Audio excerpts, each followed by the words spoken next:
Je suis Siliki Sangaakwa, je suis passionnée de lecture, j'aime les beaux livres, j'aime les beaux mots. Et c'est à cet effet que j'ai créé Bolanga, une capsule qui va consister à vous présenter tous les mois une œuvre écrite par un romancier africain.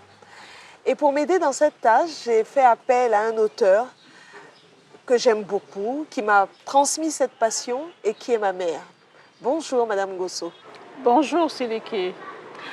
Alors, pour ce premier numéro de Bolanga, nous allons parler d'un livre, Voici venir les rêveurs, écrit par Imbolo Mbwe.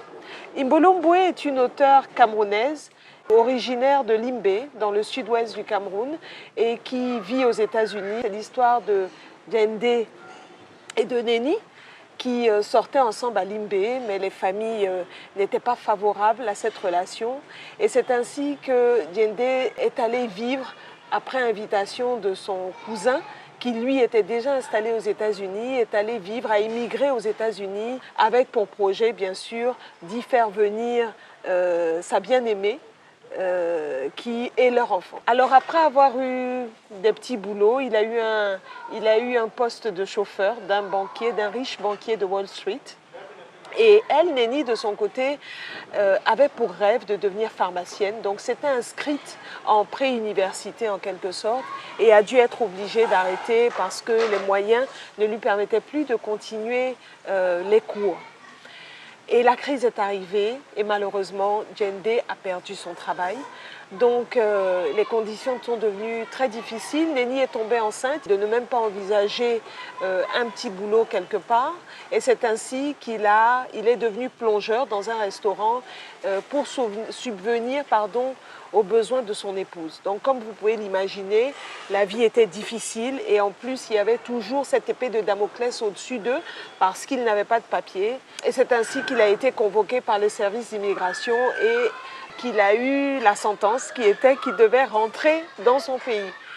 Et donc, je ne vous donnerai pas la suite, vous la saurez à la fin de la vidéo. J'ai beaucoup aimé ce livre parce que le thème est intéressant, très actuel, et aussi parce que Imbolo Mbwe a su parler du Cameroun, c'est-à-dire qu'au travers de ces pages, on reconnaît le Cameroun, on a l'impression d'entendre les habitants, nos frères de Limbé parler, on a l'impression de sentir les odeurs de la nourriture. Bref, c'est un très beau voyage entre les États-Unis et le Cameroun.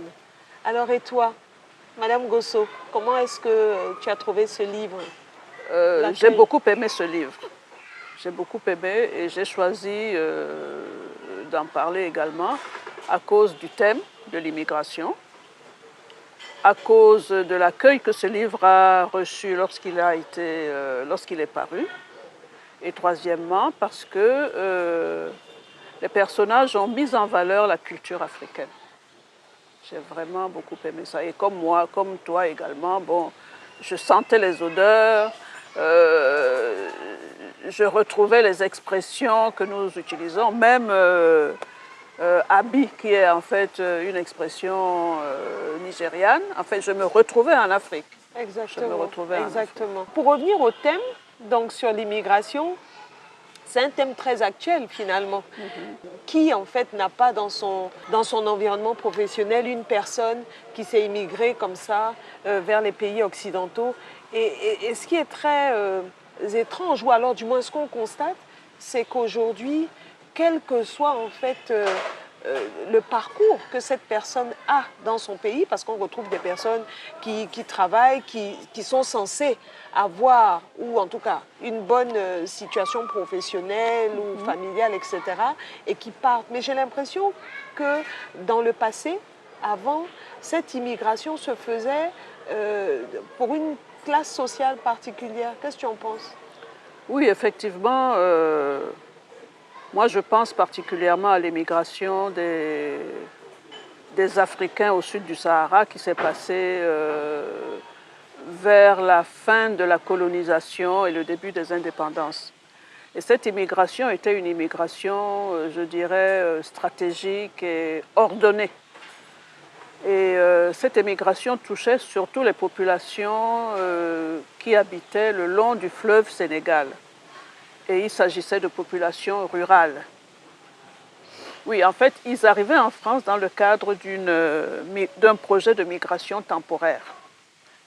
Et il s'agissait surtout d'une migration masculine. Les hommes y allaient, mais leurs épouses restaient au pays. Et ils occupaient des travaux subalternes. On les retrouvait dans les travaux de voirie, les travaux de l'industrie automobile, une partie. Ensuite, le bâtiment et la restauration collective. Mais c'était également une immigration rotative parce qu'il s'agissait de rester en France pendant un moment et de retourner chez eux. Et là, à ce moment-là, ils étaient remplacés par d'autres de la même, si vous voulez, situation sociale, mais qui étaient plus jeunes.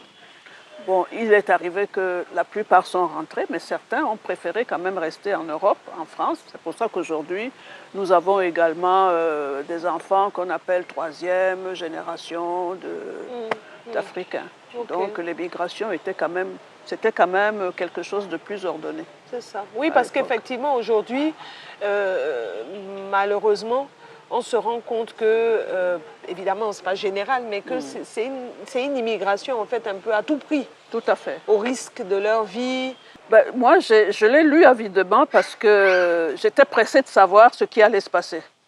Ce qui allait se passer, même quand ils ont reçu qu'ils devaient rentrer chez eux, quoi. Je n'étais pas certaine qu'ils rentreraient parce que quand je vois l'attitude de Néni, qui était complètement...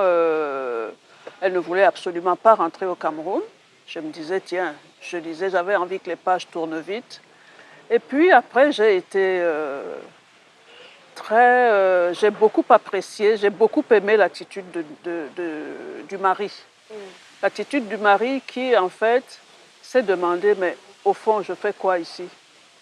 Les gens sont peut-être plus pauvres ou pauvres chez moi, à Limbe et tout.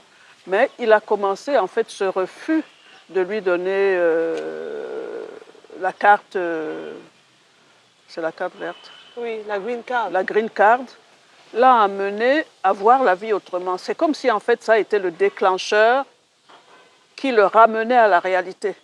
Parce qu'il s'est rendu compte que, d'abord, il n'a pas fait de grandes études. Donc, pour lui, il ne fallait pas du tout rester aux États-Unis parce que sa situation n'aurait pas changé. Et il s'est dit, non, je vais rentrer parce que je fais des petits boulots, je ne vais jamais avancer. Le rêve américain, ce n'est pas pour moi.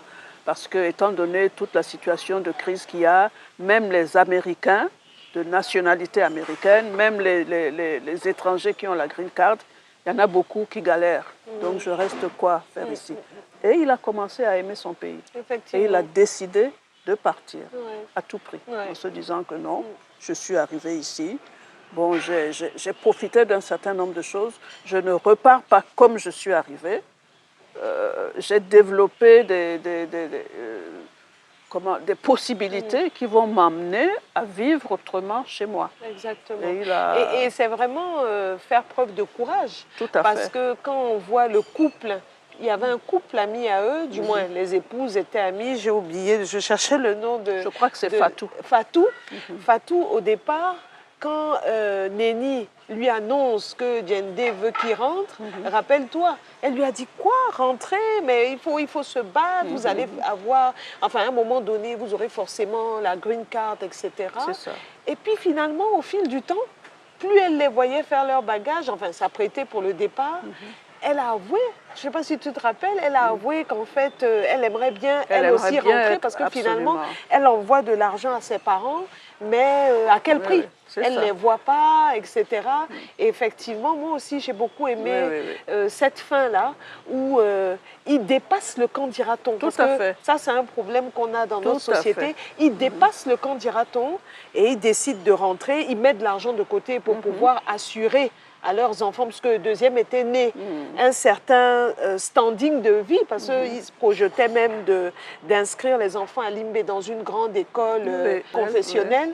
Et donc, voilà, effectivement, j'ai beaucoup aimé la fin du livre, d'ailleurs qu'on vous dévoile là, la fin du livre. Tout à fait. Et surtout, moi, ce que j'ai beaucoup aimé chez lui, c'est que j'ai senti son évolution. J'ai senti son évolution et en plus, il aimait bien sa femme Néni. Néni l'aimait beaucoup, mais il a été ferme. Parce que s'il n'avait pas été ferme, je crois qu'il ne serait pas rentré. Parce que Néni, elle, ne voulait pas du tout rentrer. Exactement. Mais à la fin, il a trouvé les mots qu'il fallait, la manière qu'il fallait. Il lui a donné suffisamment d'argent pour aller faire des courses. Et ils ont pu partir. Voilà. Et surtout, l'autre point positif, c'est que le petit Lyomi a compris son père. Oui. Il a compris son père et lui aussi était... he was anxious. Il était pressé de rentrer à la maison. À la maison. La preuve, c'est que quand ils sont partis, dans l'avion, quand ils sont arrivés, le trajet de Douala à Limbé, il dormait. Et puis quand il s'est réveillé, il demande à son père, « Papa, on est où ?» Et il lui fait, « Ah, on est à la maison, n'est-ce pas ?»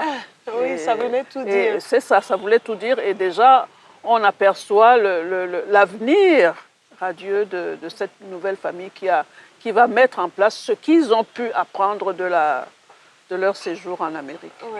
Voilà. En tout cas, Néni et Djendé ont été pour moi des personnages très attachants. Tout à fait. Et je crois que quand j'irai à Limbé, je vais les chercher. Ben, moi, je vais voir chaque homme en Djendé et chaque jeune dame en Néni. Voilà, ça, c'est sûr. C'est ça.